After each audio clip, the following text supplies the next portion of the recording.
39వ సంస్కృత శ్లోకం. తవ స్వాధిష్ఠానే హుతవమధిష్ఠాయ నిరతం తమీడే సంవర్తం జనని మహతీం తాంచ సమయాం యదా లోకే లోకాన్ దహతి మహతి క్రోధకలితే దయార్ద్రాయా దృష్టి శిశిరముపచారం రచయతి. అనువాద పద్యము.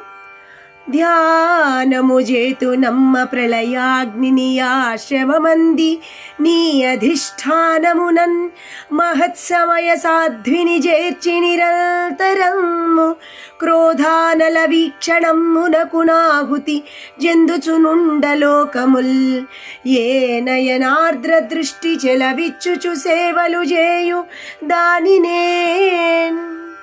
తాత్పర్యము. ఓ జగజ్జననీ, నీ స్వాధిష్ఠాన చక్రమందున్న అగ్నితత్వమును అధిష్ఠించి నిరంతరము వెలుగొందుచు ప్రసిద్ధుడైన సంవర్తాగ్ని అనురూపముతో జ్వలించు ఆ పరమేశ్వరుని స్తుతించుచున్నాను.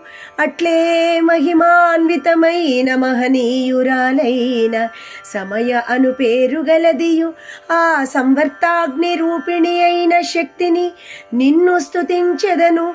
మహత్తరము మహాద్భుతమునైన పరమేశ్వరుని సంవర్తము అను క్రోధాగ్ని దృష్టి భూలోకాదులను దహించగా నీవు దయార్ద్ర దృష్టితో ఆ లోకములన్నిటినీ శీతలోపచారములతో ఉపశమనము కలుగజేసి సంరక్షించుచున్నావు. దయార్ద్రమైన చల్లని చూపులతో జగజ్జనని ఆ లోకములకు శీతలోపచారములు కలుగునట్లుగా ఉపశమనము కలుగజేసి వాటి పునఃసృష్టికై సంరక్షించును.